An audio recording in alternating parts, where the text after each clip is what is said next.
Hey, hey, hey, Dr. Minesha here, affectionately known as Dr. M. Want to welcome you to the Peace Driven Leader Lounge, where we attract real leaders who are serious about real change and they love, live, and lead differently. They have taken on the charge to be able to live from a place of authentic leadership. And so we have real conversations about life, about work, about all things that make life what it is, right? A soulful journey. And we want to be able to invite you on the lounge, in the lounge, on the chair, relaxing. JT is coming in from where? Where are you coming from, JT? Where you San live? San Diego, from beautiful San Diego. It's obviously beautiful over there where you are. For those of you who are watching on YouTube, you can see the beautiful sunshine just fluttering in into her office. And we're just going to have real conversations that matter on today. I'm looking forward to being able to speak with you. I would love for you to introduce yourself. I always say that there's no one that can introduce you quite like you. So share with us all the amazing things you've been able to achieve and experience up until this point of your life. Also, if there's anything else about the relationships that you have in your life, I do also believe that that's also, something that's worth sharing as well. And then we'll jump right into conversation. All right. Well, hopefully this won't be too long since I've had a lot of Right? You've done come in quite a here. bit. Yes.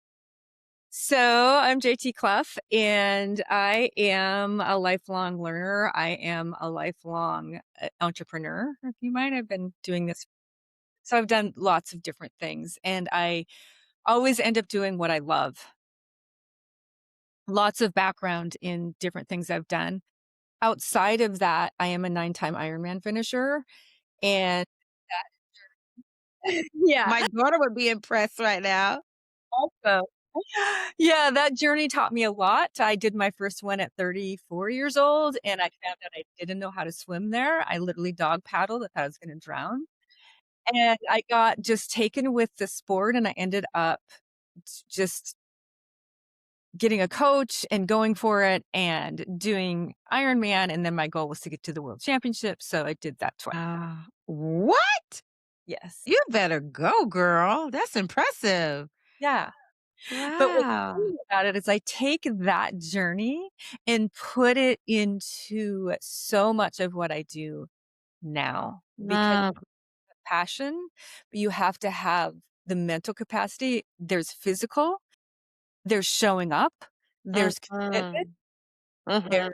is lows and highs that you keep on going through. And if you do that to most of life, it gets you a long ways. Absolutely, 1,000%. And so how did you end up transitioning into the work that you do now? The work I do now, interestingly enough, happened on an accident. I came to San Diego to train for Ironman triathlon, and I ended up moving here, and I had 2 dogs at the time. You know, it was beautiful. I was coming from the Northwest where it was raining and all the things Mm, came down, and here we are, sun, and I had my 2 dogs with me, and I found out that there was a dog beach at the ocean. I was like, wow. "So cool." So I took them only to find out that one of my dogs was seriously dog aggressive, and I was horrified. So I tried to get help, and I got kicked out of 3 different classes because they were like, "Oh, that's no, that's too hard." Basically, if your dog we're just gonna teach them to sit, but this is too hard. So Wow. being me, like You the how found a I way. yeah, I found a way. I was like Right. a good coach for I got the best in the world Wow. for Ironman, triathlon. So I'm gonna do this. So I went to an academy and helped my dog, but in that I was like, "Oh, this is a natural thing for me." The So, thing. yeah. So First that of all, I gotta pause because there's so many gems in your journey already. And we gotta extrapolate this, right? Because I think sometimes when we're in conversation and especially you living it out, it just seems so just organic. But man, how impressive that was. And I would love for you when you're listening to JT, see yourself in her story and what that looks like for you. Because the one thing that I see that's really powerful is how you were able to quickly find yourself in a circumstance. And then instead of playing the victim, you went into, I have what it takes to just, I mean, goodness, I have one of the top coaches. And so those skills and principles are in me. Let me impart this into my puppy, my dog. And I can only imagine how exciting and rewarding that experience was to see your dog respond to these different practices.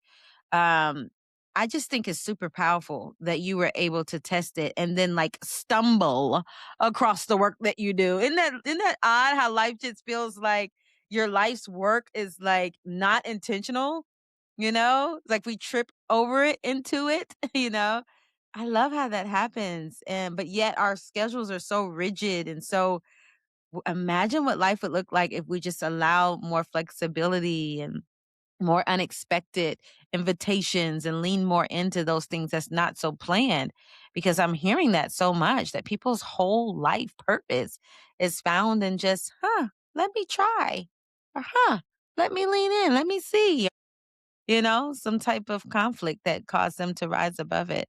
So tell me more. Well, that's interesting concept that you bring up because prior to me doing that, I owned a marketing agency. And, um, though I loved it and there's lots of things that I bring into my creativity part of that, what I found was falling into this and then doing it, there was a point where I was like, "Well, maybe I should, sound like when people ask you what you do, what do you do? I own a marketing agency or I work with people and their dogs," which is, what I found right.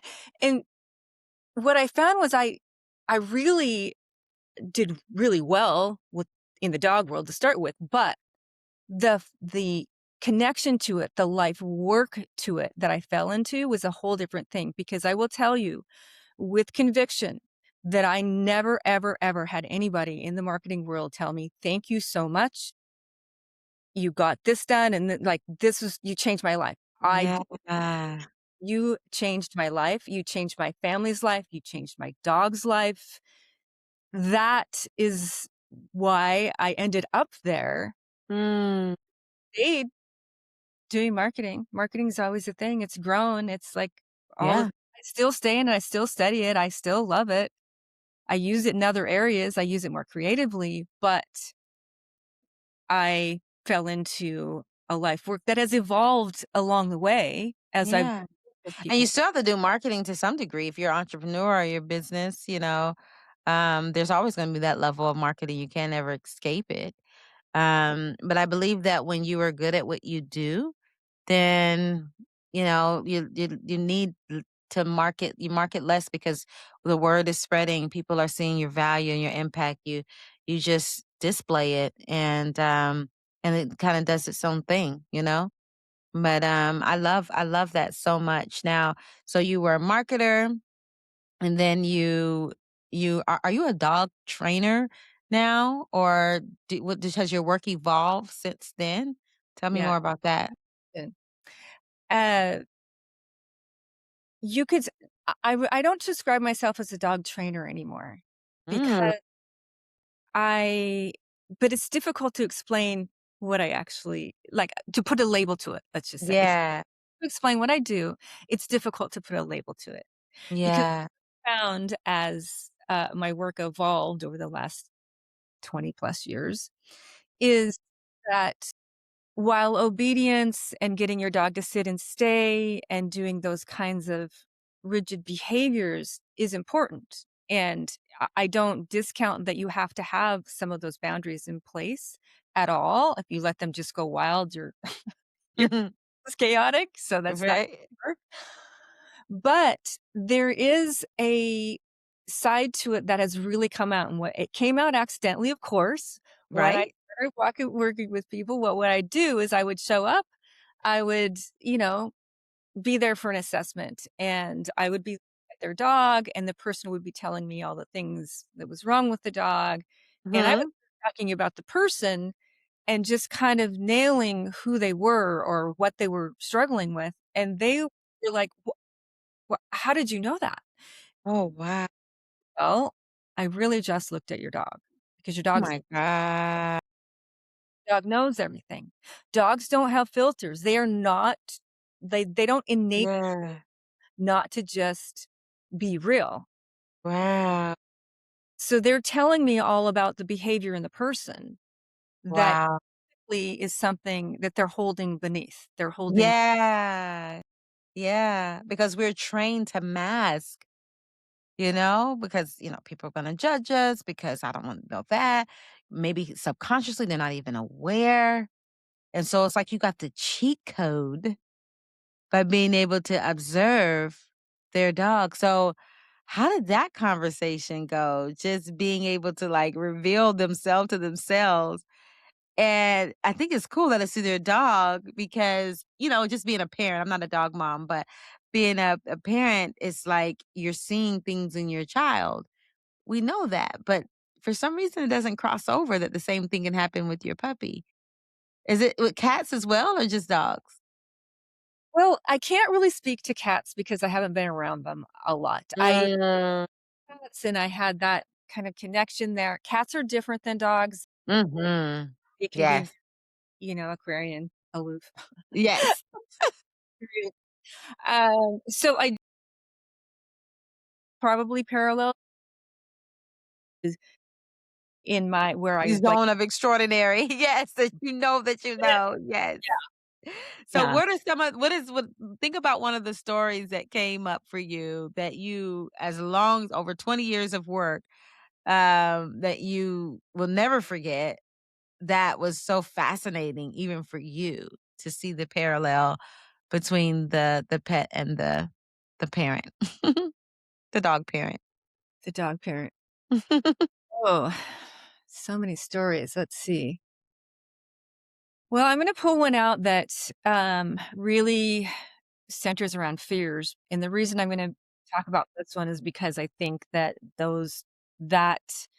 is something that's running really high Mhm. for what we're living in right now, and so people are defaulting to that, and they don't realize it. But this was a really big mirror. So I worked with a woman who had gotten a dog. The dog was a puppy, and the dog replaced not replaced, because you never replace them, but she had a dog prior to this that she loved, but she had struggled with for a long time because the dog was, fear reactive. By what I mean by that is that the dog would, you know, sort of be fearful of things, kind of shaky, but would see something approach, in this case, another dog, and the fear, the way that they could get it out, they can't say, "Hey, get away." They can't, those kinds of things because they don't possess that language. What they do Mhm. Mhm. dogs do, it works, right? So they Mhm. will, "Rawr," right? So they aggress on the dog. Well, that doesn't really work well with the other person, so this woman is just starting to get more and more fearful, she's trying to hang on to the dog. It just became this thing of, like, I can't be around this dog goes after other dogs, I'm scared to death, I don't want them to, like, get in a fight, and that built and built and built. Yeah, because you can get sued now. That's a whole Yeah, 'nother conversation. Yeah, that's the thing. great up, so, Mhm. like, be Mhm. So, it became something to her. She loved the dog, but it was just so fearful for her, and it was a constant watch for her. She had kids, she had other dogs that were around the neighborhood, like, it was just a constant watch. Dog passes on, she gets another dog. It's a puppy.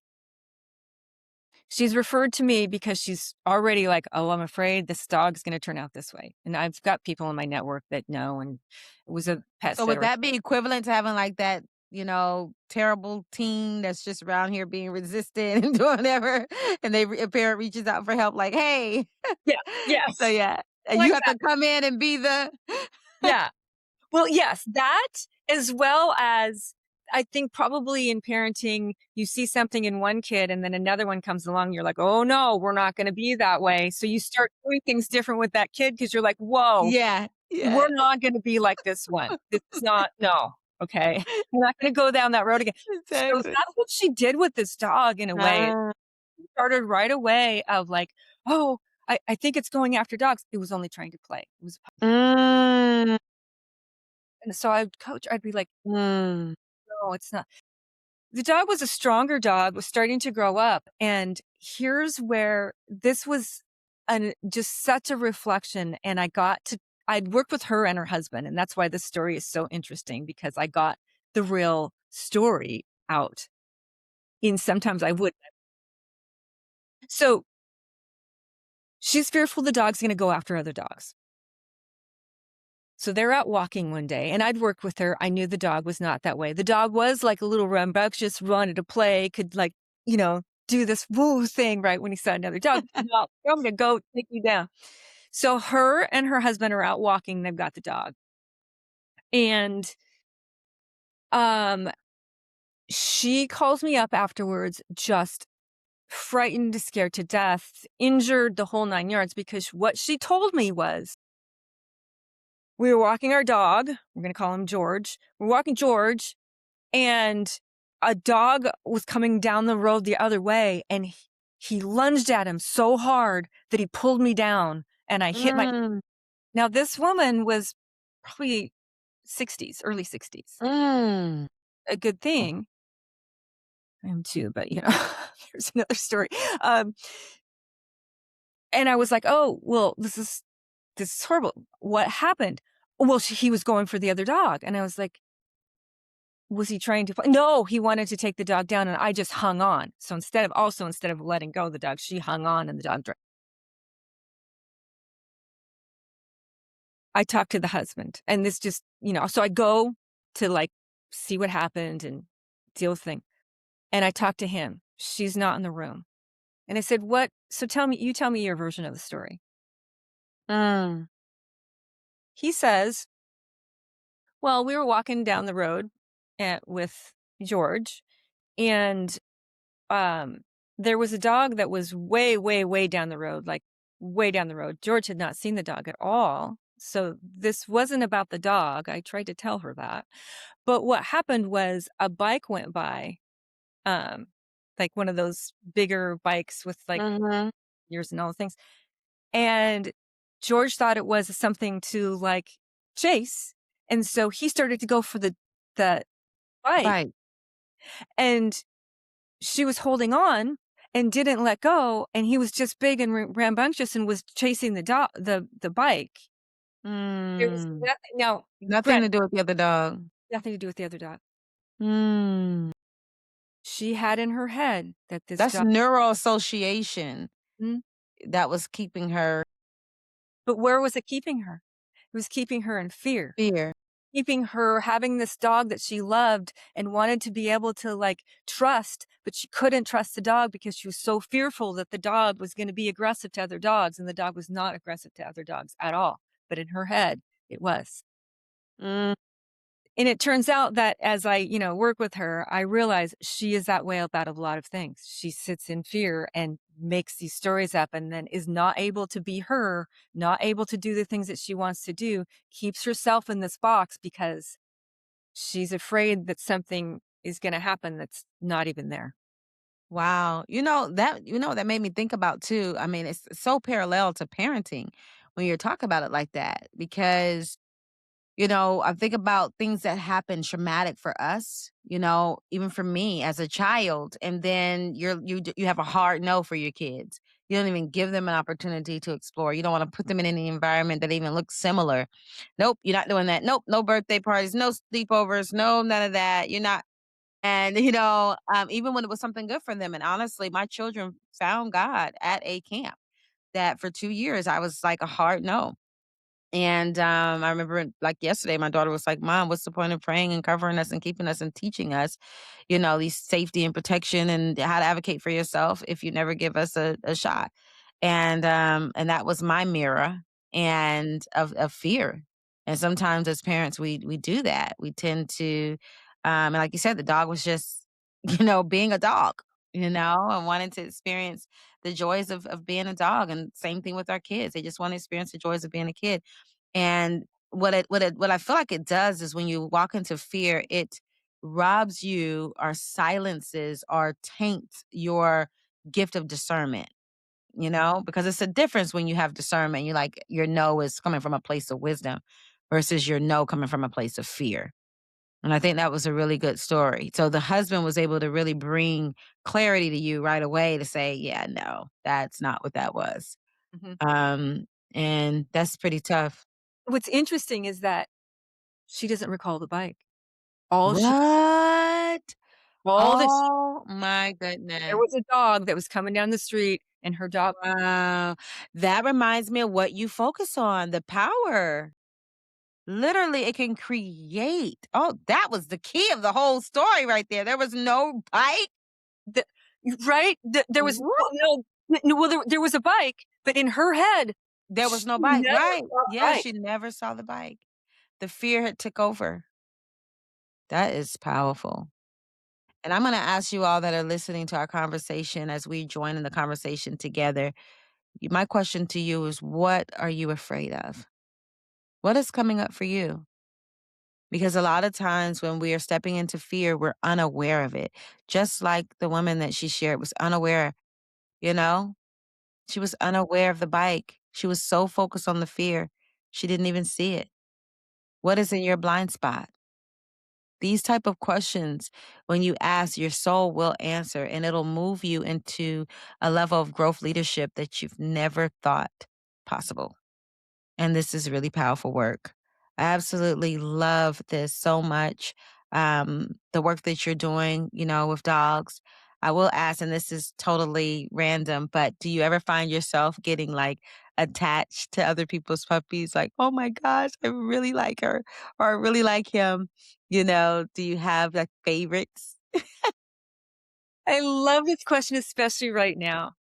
I have, over the years, kept myself from getting really attached. I have my so that picture there is my heart dog, and Oh, that as well. wow. I think you'd love to hear at some point. But I have kept myself from not falling in love with the dog, but, like, having a relationship with the dog. There's been a couple, one of them ended up being my dog. She was a puppy that I worked with, and it happened to be a friend of mine who was in a bad situation, and normally I would have been like, "No," because I keep my boundaries about how many dogs, Wow. you know, where I put my energy and all those things. Ended up taking that dog, and because of her scenario and her situation, and that dog is that one, that yellow one's named I loved. Typically, however, I'm pretty good about not liking the dog, Yeah. or, like, I have my things about dogs that, like, you're gonna love this with the relationship with kids. People also ask me, "Oh, you must love all dogs."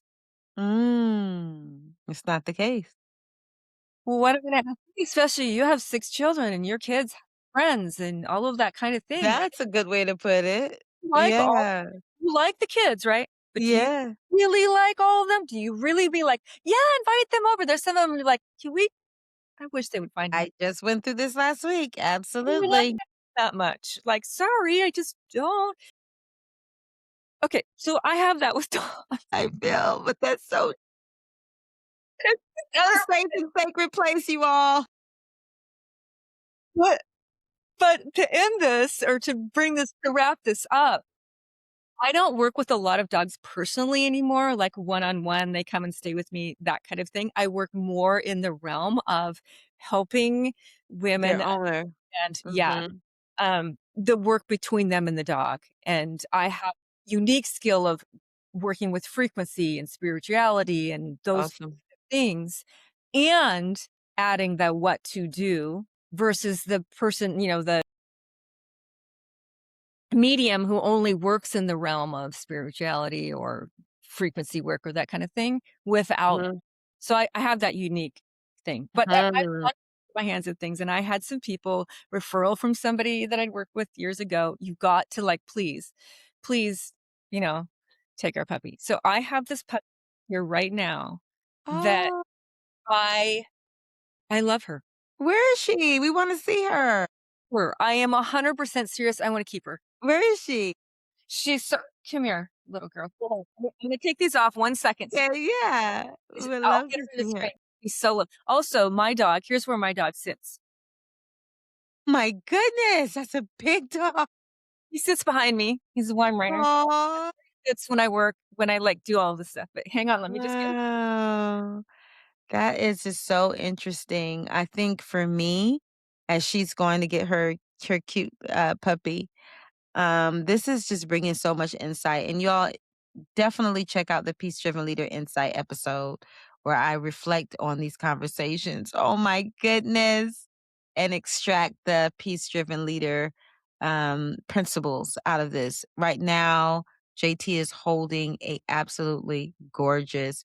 What type of dog is that, JT? He's a Rhodesian Ridgeback, Oh, wow. Oh my and goodness. month old. It's beautiful. How He old is she? 5 months? Yes. Oh, I That's just it? yep, 5 months. Wow.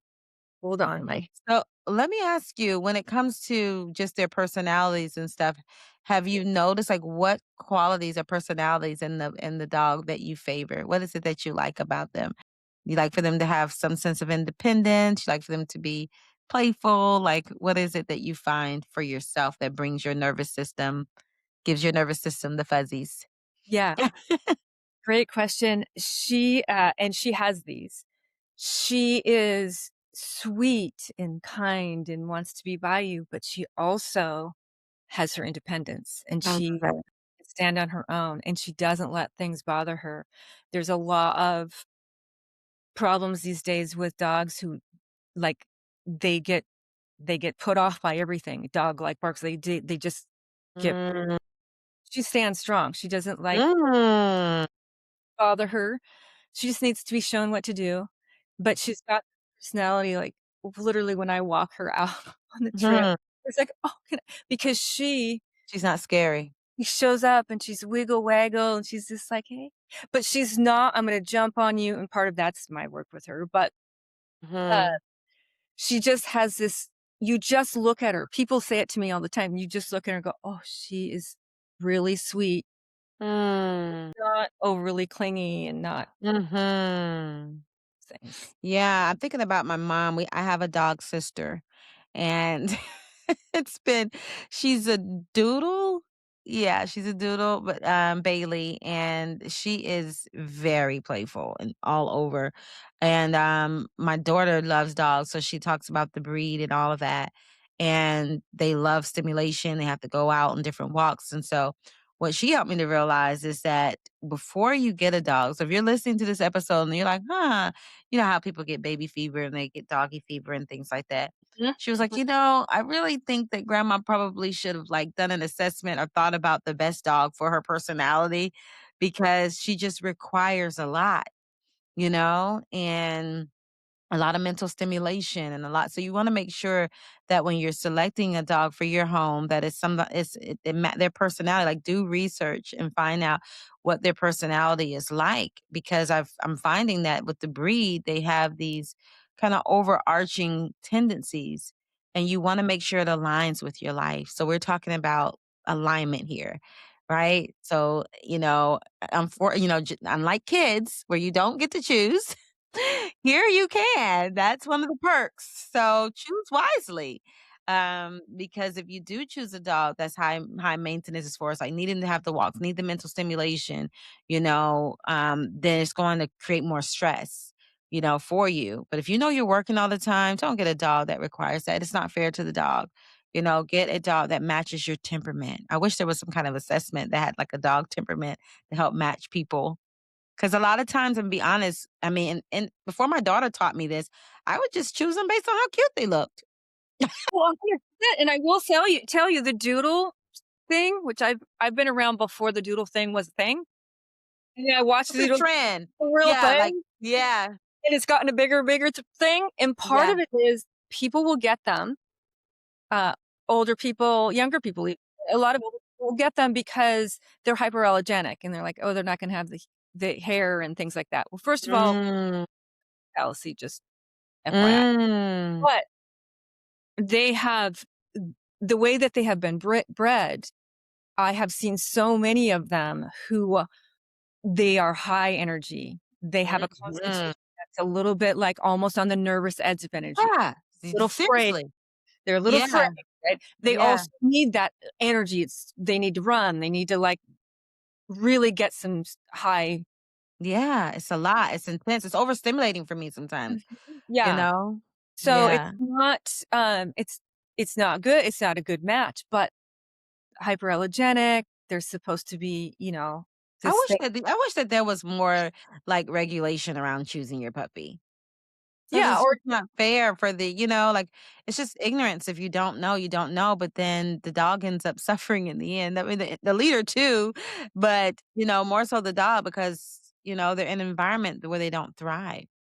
yeah, exactly. And there's all kinds of things that, I see in dogs is sometimes people will pick a dog because the dog came running up to them, Yeah, they were gonna look to yeah. adopt it and then went crazy on them. Well, and then they wonder why they have a hard time, getting a grip on Keeping the them dog's under energy, right? control. Yeah. The one that was hiding over in the corner scared and they're like, "Oh, Shane, you poor thing, I'm gonna, like, help you." And they're a person who's like, "Oh, I need you to, like, actually interact with me," and this dog is like, "Oh, no." So, Right. oh, what they're picking Yeah. how they see it in the human logic, Wow. picking because of how the dog is actually made up and, how Yeah.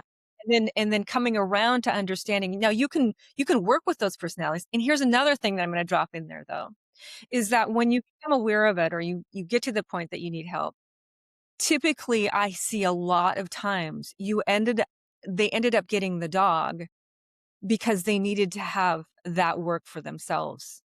They needed help. Mm. We'll go Very back interesting. to the original story of, George's mom. Yeah. Uh, Yeah. she needed to, like, stop creating fear that wasn't there at all. Yeah. And Yeah. when she started to see that, and this story came out, she was like, "Oh, Dog helped her to see.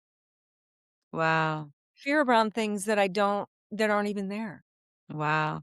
Now, what do you say? What's the classic sign for leaders who are hoarders? Just you go in their house, they have all the stuff everywhere. You go in their office, it's just stuff everywhere. Like, how does that show up in their puppy? I love this question. Yeah, and I know it. I know like, what will happen is they will end up with a dog that has some sort of, like, dog reactivity. Usually, Mm, it can be to a great degree, like, there's actually not in the case of the story that I was telling, but a dog who really will attack another dog and take it down. So, mm. How d does that connect? how it connects is they stop taking the dog out. Mm, Everything in. They're hiding everything in. They're holding on to everything. They hold on to everything, and they have all this stuff. so now the dog is like another thing that they're holding. Oh my And gosh. also the dog can see it. The dog can be in that, but they're not inviting other people to their house to see it. They're like they're isolating themselves. They're hoarding things. They're holding on to things. They're not they're not being inviting. They're not, like, having a space that feels good to be in. They're just holding on to everything in fear that they're gonna lose it or it's not gonna be the right thing. People are gonna judge. They aren't who they're supposed to be. Mm, The dog's embarrassing. They're embarrassed of their dog's behavior. They're embarrassed of how they wow. set their life up. Yeah, they're in bed. That's why they close the doors when people come over. They only show one area that people can come visit. Listen, this is not a space of judgment. One of the things that you will find if this is causing your soul to like, is stimulating, is leaning in, that conviction is coming in. This is where you want to lean in. This is the growth because I love talking about this. It's great to have all of those accolades and achievements and really win at work, but not many people are talking about the silent killers, the things that we go home to and we just overlook or we choose not to look. Whatever it is, now is your time. This is God of the universe bringing this up. I mean, what are the odds of our conversation landing here?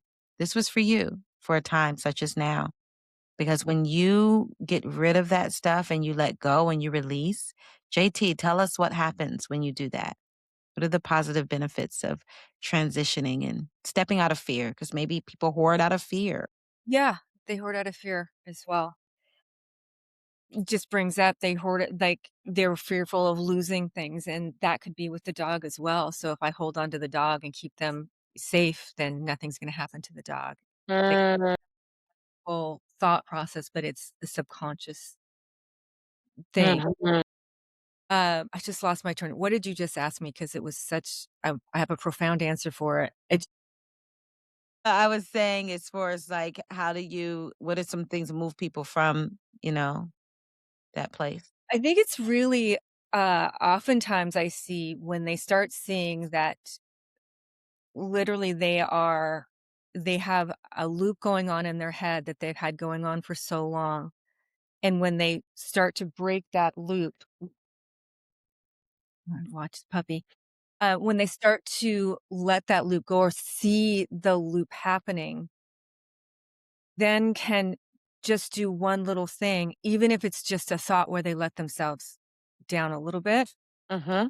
will respond to that as well. When you start Mm, realizing the loop that you get in, that you get worked up, that you start, and you start asking why am I fearful about this? And then mhm, tapping into, okay, well, what is really happening here? What you literally mm, thinking about it and you can see the dog start letting go. mm, Cool is when you start seeing that, when I can talk to them about, like, their frequency, where their what thought came up for you right then? What feeling came up for you right then? More so, what feeling came up for you right? Was it fear, mm, anger, which also mhm, we're hiding a lot? mm. And Yeah, when because for some reason, anger has a bad rap. Nobody wants to admit they're angry, no, so that's another emotion that just people do not like to acknowledge. no, they do not like to Yeah, 'cause acknowledge we judge it. We they're not judge it. they're hiding it, and, then they feel bad about it, and, it The comes loop continues, the cycle continues. the cycle continues. So I talk a lot about breaking the habit of being yourself. That was done by Joe Dispenza. Uh, Mm, I use that a lot because and you can explain it with the dog, right? If I keep saying the same thing over and over and over to the dog, and the dog keeps doing the same thing, you're not breaking the loop. mm. So when they can see it, when I explain it to them in terms of what's going on with their communication with the dog, how they feel in that moment, how the dog's reacting in that moment is how the dog feels as well. Mm. When they see those things and they see that little movement, they will start to tap in more because they will do what I find is people will do for their dogs what they won't do for themselves. Isn't oh, let's sit there. Boom, boom, boom, boom, boom. People will do for their dogs what they won't do for themselves. My. That a that's a whole word. And if you don't have a puppy, I'll say it like this. People will do for their children what they won't do for themselves. If you don't have children, people will do for their spouse what they won't do for themselves. Wow. Yeah. And I'm gonna take it a step further because I do work with this range, and that is women who are by themselves in their later years won't do for themselves. They look outside of themselves and they're not helping themselves. And that's where oftentimes when they do have a dog, that relationship can really open up how they're working with other people, how they see other people, what their relationship is with other people so that they can like invite more people into their lives as well. Mm. So you recommend that when you're over 50 or 60 that it's good to have a dog for relational capacity? Well, I think that, not in all cases, living situation or whatever, but Yeah. I do see a growing problem for this age group, and it is called isolation. It is called Yes. Oh, love, for sure. Oh, for sure. called, like, not having people that they trust Absolutely. people to talk. Yeah.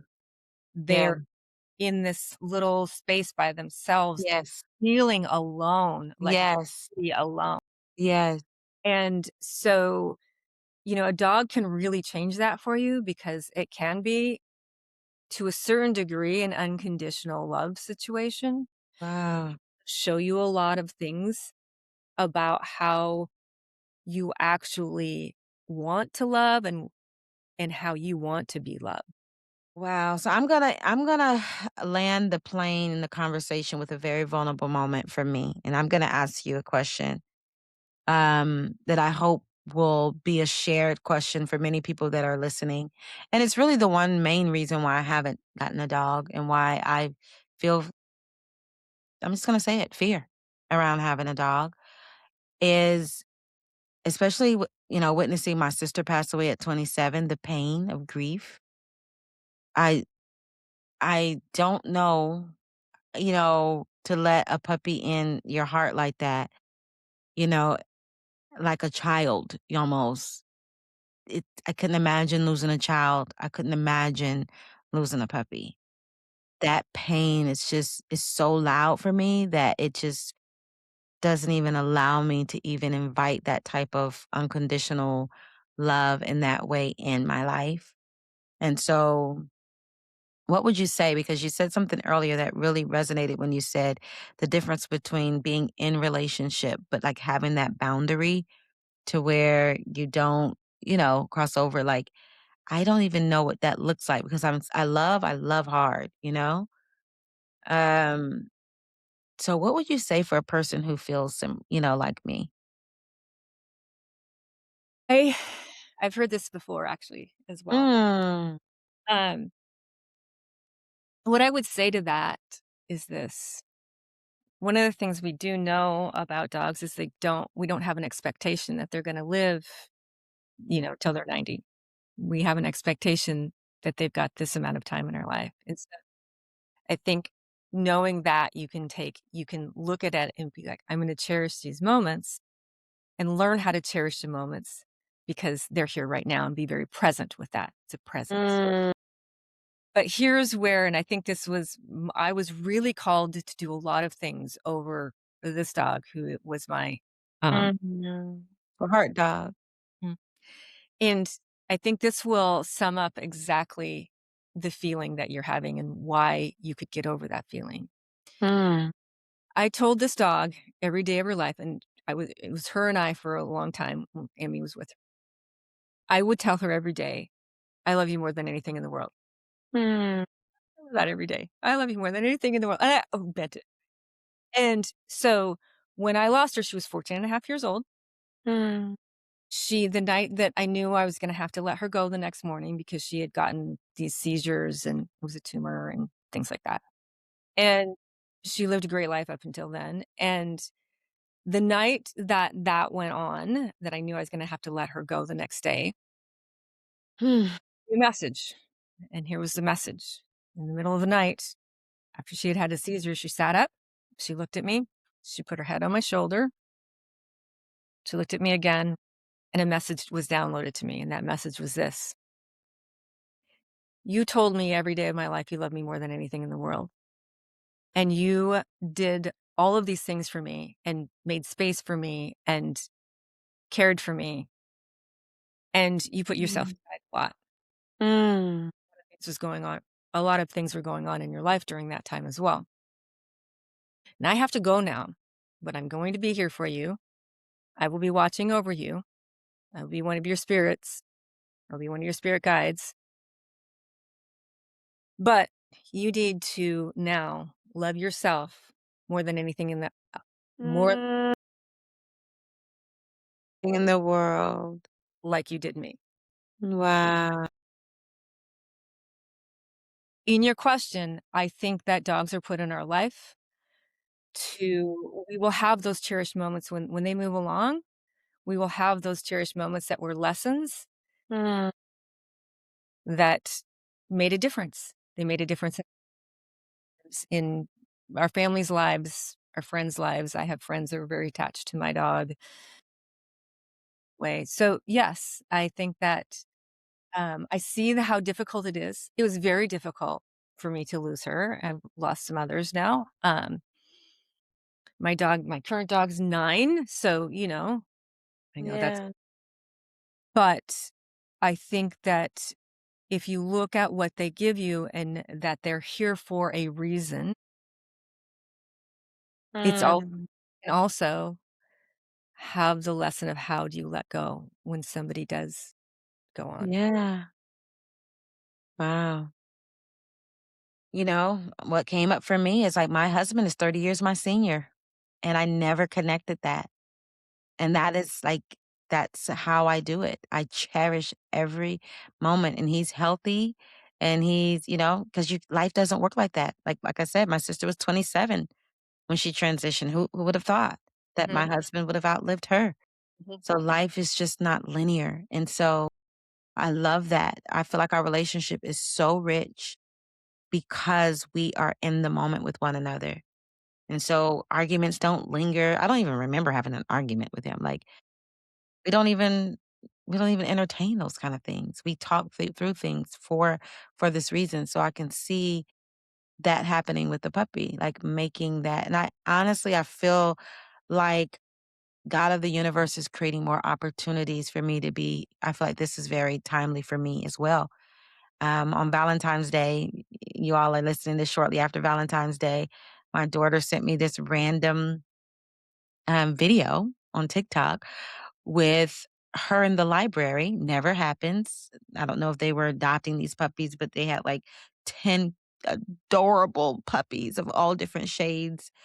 And she was like holding it, and she sent me a video with her, just like, and it was just so cute. And I was like, I am one cuddle away from and I've just never been this open. So I feel myself leaning, especially now that my youngest son is diagnosed with autism and he carries around. Oh my gosh, I'm just getting this. Y'all, I want you to see this happening in real time. Like this is how God of the universe speaks to us. My son's favorite animal, little stuffed animal, is a puppy. And my mom mentioned it and she was like, I really think he'll do well with a puppy. I really do. I think my second daughter, she lost her mom. We took her in and adopted her as our bonus baby. And I believe that it would touch her too. My husband, he just may not be ready for it yet because but God will form it in time. But it starts with me just being open. So I really appreciate you for sharing that. If you had to leave one thing to the listeners on today, one thing that they can leave with them and take with them, what would that reminder be?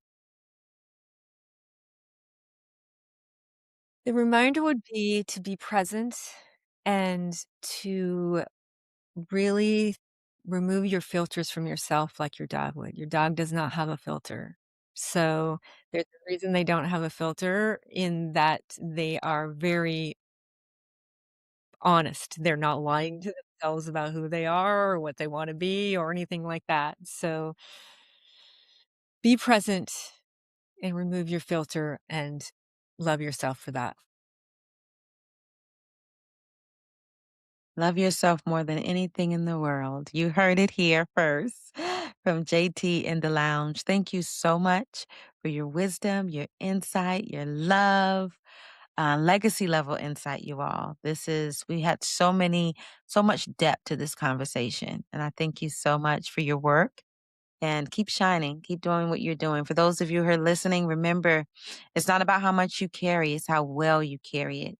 And we have so many specialized experts that we are partnering with and connecting and collaborating with so that we can support you on your leadership journey because it takes a community really to live and lead at your optimal self. So until next time, remember, peace driven leadership is not something you find, it's something you create. And today, now, this season, this hour is your time to create it. Until next time, bye bye for now.